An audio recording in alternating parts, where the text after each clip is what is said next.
Greetings, ladies and gentlemen, and welcome to this latest edition of Tales from Outer Space, where I take stories from across the internet and read them for your entertainment. This particular story is called Humans Are Not Crazy, They Are Worse, written by Real Nectarine 7986. Someone give the report on the Terran Alliance and tell me if it is worth integrating the humans into our workforce. The Emperor of the Mixed Cathali Star Empire called out. Permission to speak freely without reprisal, Your Majesty. His Chief of Intelligence, Prominence Executive Chak immediately responded. Permission granted, the Emperor replied. Thank you, Your Majesty. Forgive me, but are you out of your mind? The humans are crazy, insane, and everything else. Declaring war on them, let alone enslaving them, is a recipe for disaster, Chak responded. Explain? The Emperor said over the roars of outrage of his boot kisses. True, they may seem to be united people, but in truth they are factional as the supporters of one of the team sports games, unless there is something to unite them. Say, someone declaring war on them in order to enslave them? In that case, may the gods help us. They have no single political structure. It appears as though their people are governed by dozens of different groups, each representing a different political structure. Some allow the people full control of their territories. Others allow their peoples to vote for what the decision is to take by the politicians. There are a few totalitarian parties that look like monarchies instead of anything else. They may be, in terms of FTL capability, the youngest species in the galaxy, but each and every one of their ships is outfitted with their mass-produced FTL drives. There is no way that each and every one of them will ever be caught. They can and will simply disperse in all directions. Their military is more divided than the sand at the coast, each division different from the next.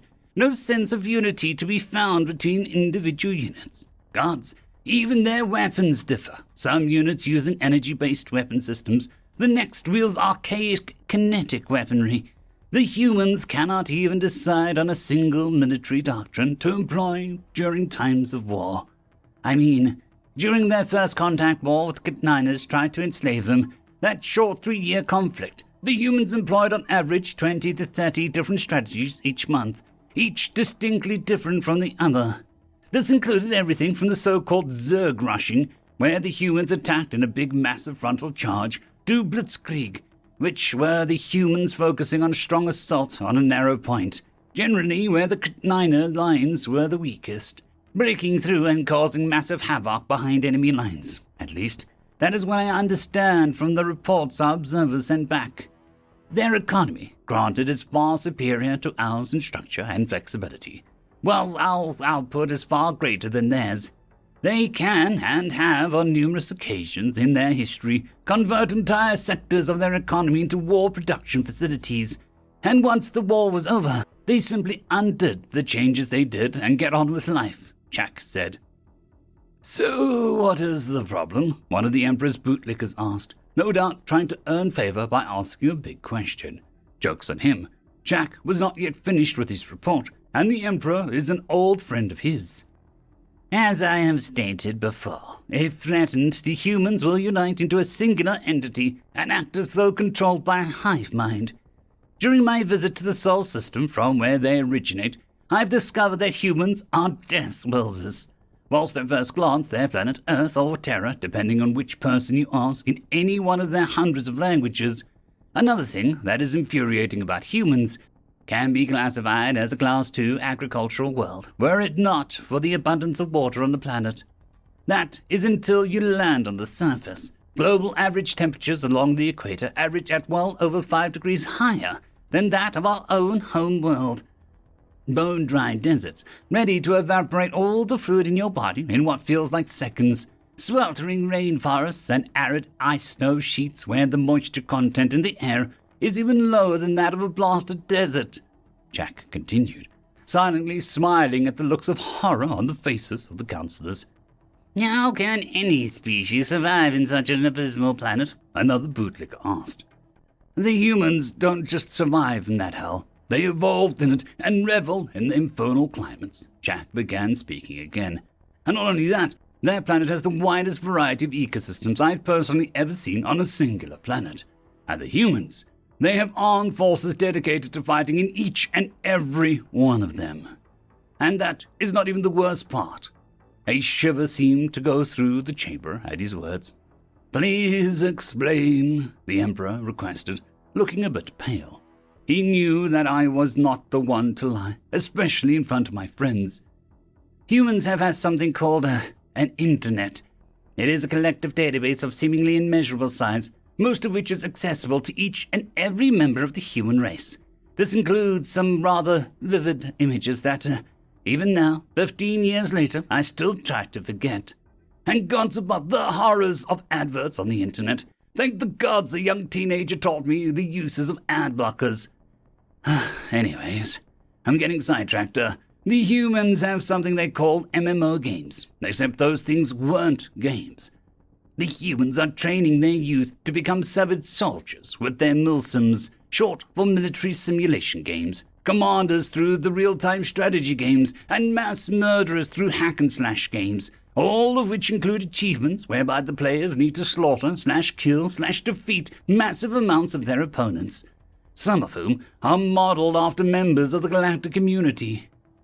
I am starting to believe that the term crazy may not be an apt description for humanity, the Minister of War commented. It gets worse. As you know, ethanol alcohol is a highly poisonous substance to most individuals in the galactic community. The humans consume that stuff on a near-daily basis. Hell, individuals in nations called Ireland, Russia, and United States of America, Germany, Australia, and many others are able to drink the ferocious thought cake under the table without trying, then continue on challenging the others throughout the night.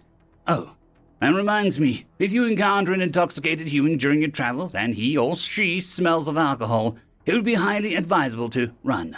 For your own sanity, if you are lucky. For your life, if you aren't, Jack explained.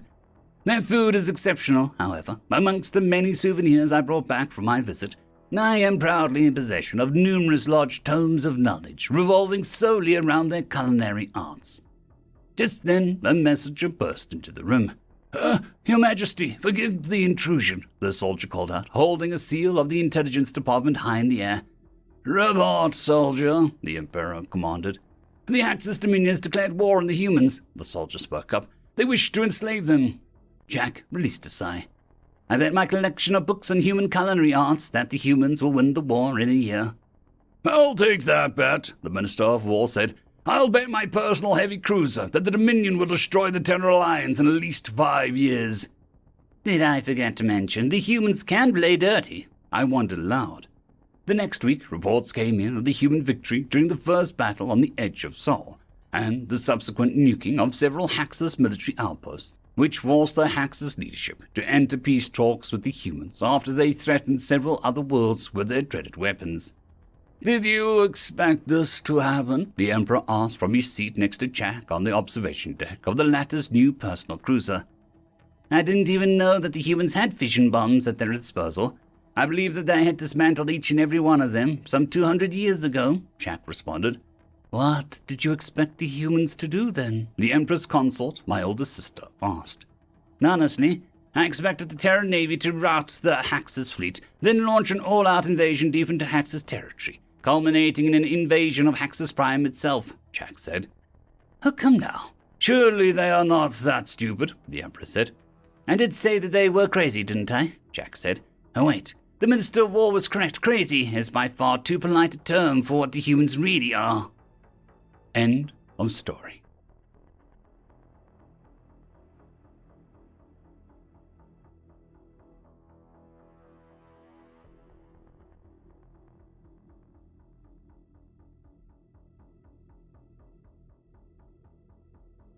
I'd quickly like to thank the T5 peeps. Vitmori, Terran on Air, Cold War Boomerwaffen, Severin Cerberus, Red Panda 121, Leslie 517, Bushmaster 177, Caspar Arnholtz, Cam Maxwell, Lightjock, Dragzoon WRE, Lord Azrakul, and Arcadian.